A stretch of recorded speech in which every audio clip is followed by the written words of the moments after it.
Item number SCP-004. Object Class Euclid. Special Containment Procedures. When handling items SCP-004 to through SCP-004-13, proper procedure is vital. The items are not permitted to be moved off-site unless accompanied by 2 Level 4 security personnel.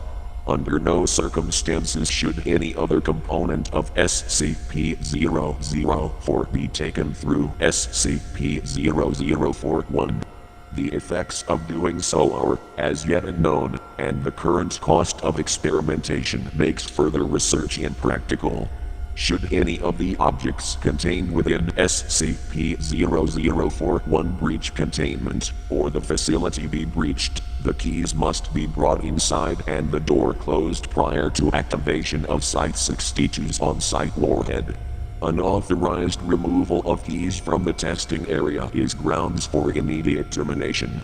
Level 1 clearance is required for basic access to SCP-004-1. Level 4 clearance is required for use of SCP-004-2-13. Description: SCP-004 consists of an old wooden barn door SCP-004-1 and a set of 12 rusted steel keys SCP-004-2 through SCP-004-13. The door itself is the entrance to an abandoned factory in Data Expunged. Chronological history: July 2, 1949. A group of 3 juveniles trespassing on federal property near Censored find the door. According to their testimony, they found a set of rusted keys in an iron lockbox and determined what door the keys unlock. The juveniles are taken into custody after they contact Sheriff Censored when one of their friends SCP-004-01 goes missing. July 3, 1949. Local authorities find the severed right hand of SCP-004-01 8 kilometers from SCP-004-1. Other parts of SCP-004-1's body are found scattered as far as 32 kilometers from the factory. Under interrogation, the apprehended juveniles tell authorities that upon opening the door with one of the keys, SCP-004-01 was torn into several pieces, each of which disappeared. At this point, the SCP Foundation takes over the investigation. July 4, 1949. SCP Agent Censored obtains the keys from the local authorities to begin testing. Tests show that SCP-004-2 through SCP-004-13 all fit into a single lock on the large bar door. 12 Class D personnel are assigned to test the effects of the door. Of the 12 test subjects, each trying a different key to enter the room, only to survive. Opening the door with any key, except SCP-0047 or SCP-004-12 caused the test subjects to be torn apart in multiple directions. However, no dismembered parts were found until later. At the time of writing, only 2 parts of each subject have been recovered, with the exception of the subject using SCP-4, whose pieces were scattered in close proximity.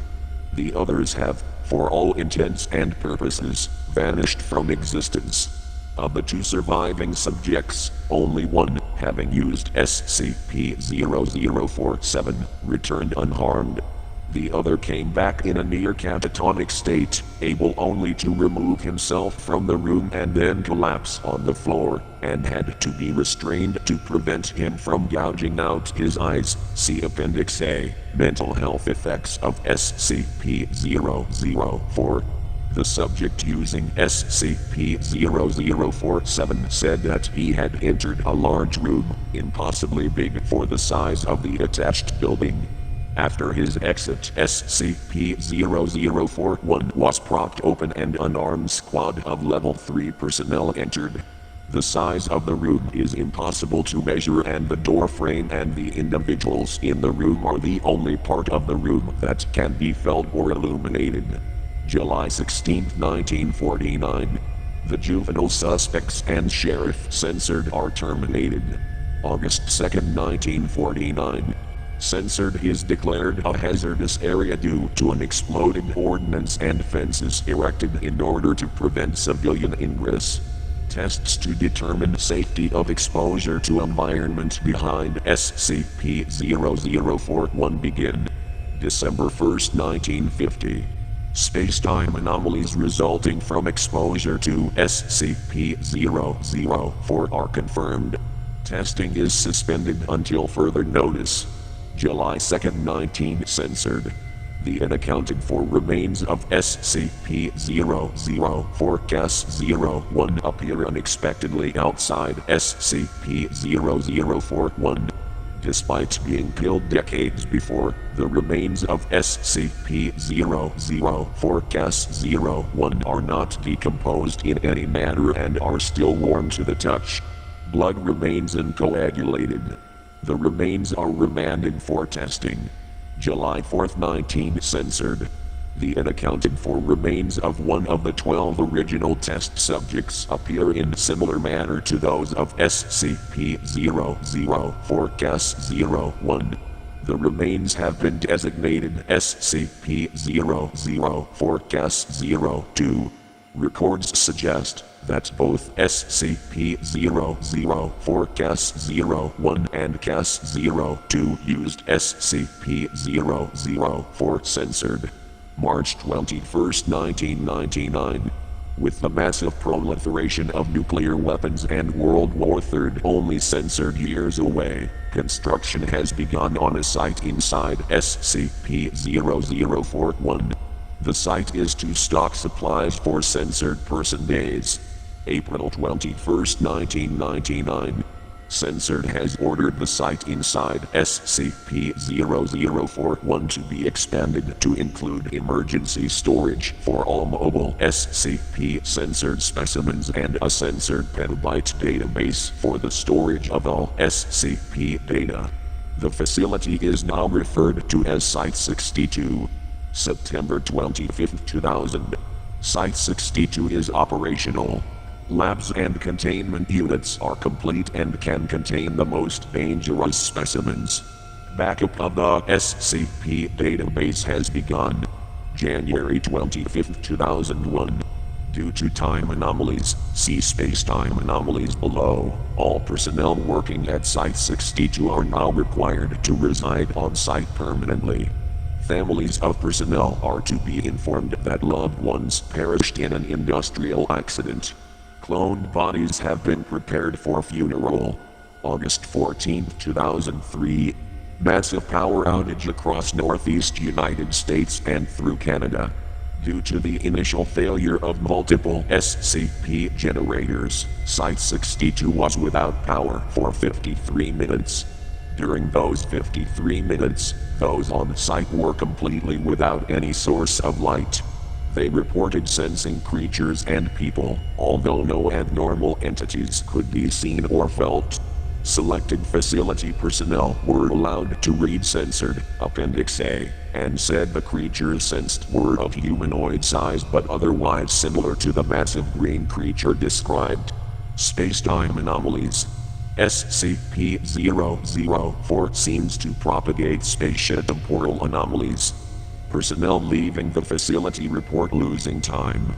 Those who have been in the site for weeks insist that they had only been in the facility for several days, and records of work completed and supplies consumed support their claims.